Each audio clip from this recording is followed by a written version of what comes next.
Perfect. Okay, so just back to our original question. I mentioned before about stigmas associated with smoking. So can you talk about smoking in your life? What it was like sort of growing up? You mentioned a lot of people smoked when you were growing up. I think just about, I'm not making an excuse, but I think just about everyone smoked Yep. who I went to school with. In them days, every actor, every actress at the movies smoked. Mm. They all smoked. It was fashion to smoke. Yep. There's a few people who didn't. My wife, Marlene, is one. She didn't smoke. It's disgusting. My parents smoked. Mine too. A stigma with it? I don't think so. It was there. Everybody did it. Nobody even thought twice about someone putting a cigarette in their mouth and lighting it. It was just the thing to do. I think maybe until I got up to 45, when my bronchitis started acting up again. Now I had enough common sense to realize that smoking wasn't good for someone with bronchitis. I tried to quit 2 or 3 times. Didn't work. Until, as I mentioned before, I got to, I think around 55, about 19 years ago. They say to quit smoking, you have to want to. And at that stage, I guess I wanted to.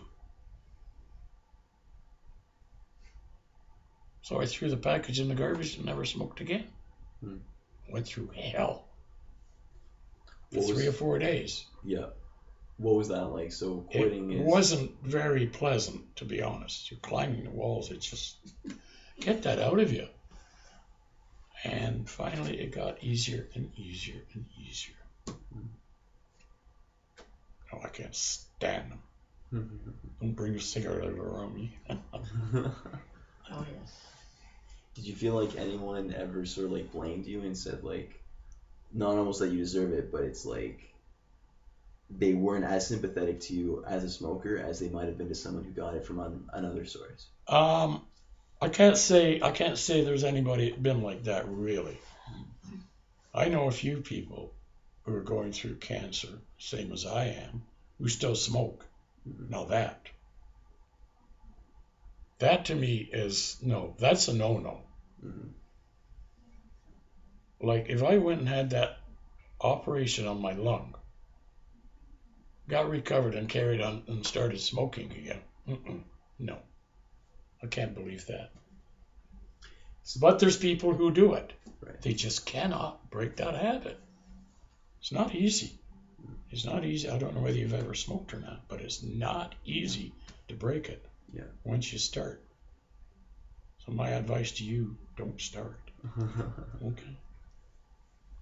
Like some people get, they get casseroles every day. They get huge support from their friends and family, bring them food. Did you feel like that might have been reduced as a result? Because I've heard some people who have lung cancer say that people aren't as sympathetic to me as a lung cancer patient as they might be to someone with breast cancer, for example. I can't say that I've ever heard of that or noticed it. Maybe I'm not keeping my eyes open, my ears. I don't know, but I can honestly say no. Okay. That I've never really noticed that there's a difference between the way a lung cancer patient is treated and a breast cancer patient is treated. Okay. I hope there isn't.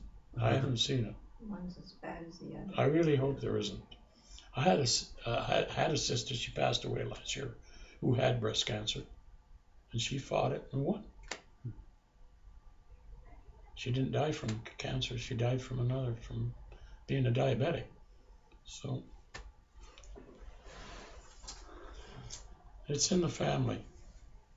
Yeah.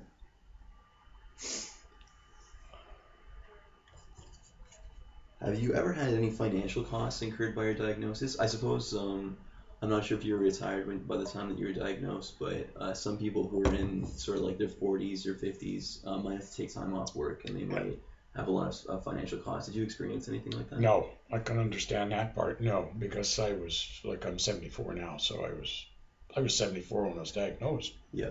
Last September. So no, I didn't have any added costs. If you want to add, like, maybe pay $3 or $4 for a drug, there's extra of that, but there's money for gas for coming back and forth to the hospital every day or taking a cab. Yeah. But to me, that's a nominal. It's just minimum. It's not a financial burden. Put it that way. It's not high enough to be a financial burden. If say that there's a lung cancer patient who just got diagnosed last week. Yeah. What advice would you have for them, and what would you like to say to that person? Well, first of all, have confidence in your oncologist, and if surgery is required, your surgeon.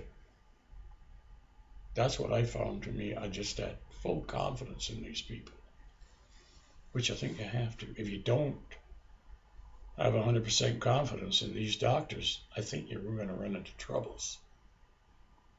And you got to try and keep yourself healthy, which I think I've done. I eat. I never lost my appetite all the way through this. I eat my 3 meals a day. Ask my wife. She cooks them.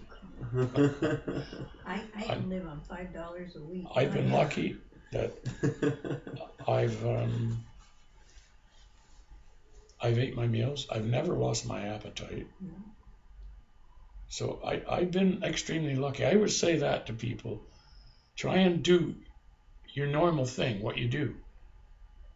Don't go into depression, into doldrums, worrying about it. That will probably kill you if you start worrying about this. I guess it's hard not to, right? So it's not the easiest thing, especially lung cancer. It's pretty heavy stuff.